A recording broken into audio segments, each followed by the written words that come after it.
Twongere Kawa Coko ni ngoma koperative 10 y'abahinzi bo mu karere ka Gakenke ibumbiye hamwe abanyamuryango 150 ikaba ifite n'uruganda ruyitunganya nkuko byemezwa na bamwe mu bahinzi Nyirangwabije Teresa na Habiyakare Sylvestre ngo imbaraga bashyize mu kuyihinga ku bwinshi no kuyitunganya bitaye ku bwiza bw'ikeneye ku isoko mpuzamahanga byabateje imbere nivyo bikesha guhindura imyumvire ku buryo bayihingaga ariko barabisobanukiwe barushaho kwiteza imbere.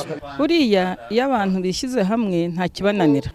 Twabonye abafatanya bikorwa benshi batugira inama, noneho batwubaka mu bitekerezo, noneho bituma tugera kuri ya ntego twari dufite no kwiyubakira uruganda tugashobora gutunganya ikawa yacu tukayongerera agaciro. Dufite abaguzi mu Buholandi, dufite abaguzi mu Budage, intego yacu twayigezeho tugiye kurushaho rero guhinga byaduhaye imbaraga.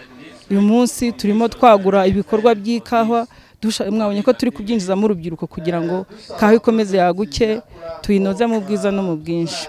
Kuri mitiweli akarere ka Gakenke ntago kajya karenga umwanya wa kabiri. Uyu murenge wa Coko ubu wa mbere mu karere ka Gakenke muri mitiweli. Barorora, barivuza, mu by'ukuri kawa usanga ari cyo gihingwa nk'uko ureba ari mu misozi miremire, usanga ari cyo gihingwa giteza imbere uyu murenge wa Coko. Muri gahunda ngaruka mwaka yo kurushaho guteza imbere iki gihingwa ngengabukungu muri uyu mwaka mu murenge wa Coko hagaragaye abana b'abakobwa 30 binjiye mu buhinzi bwa kawa bagamije kunganira abavyeyi babo bageze mu za bukuru aho buri mwana yihaye umuhigo wo gutera ibiti 100 bya kawa. Ababishimwe muri ivyo birori byabaye kuri uyu wa gatanu bakaba barafashijwe no kwiga imyuga yunganira inyungu bakura mu ikawa, baravuga ko bamaze kumenya icyo gukora. Ubu ngubu twize ukuntu bakorera ikawa neza, ikawa ikabaha umusaruro utubutse. Ndashishikariza urubyiruko kuba bakura amaboko mu mifuka bagahinga ikawa. Tutarajya muri ibyo bijyanye n'ubuhinzi wasangaga buri mwana wese akora ibiraka bitandukanye, ugasanga bamwe bavomera abana amazi, abandi bajya guhingira amafaranga. Nk'ababyeyi bacu harimo ababyeyi bacu bashaje, ubwo tubasha kubatera imbaraga no kubereka uburyo dushobora kubikora kugira ngo ikawa yacu ibashe gukura ifite itoto kandi isa neza cyane. Birimo inyungu.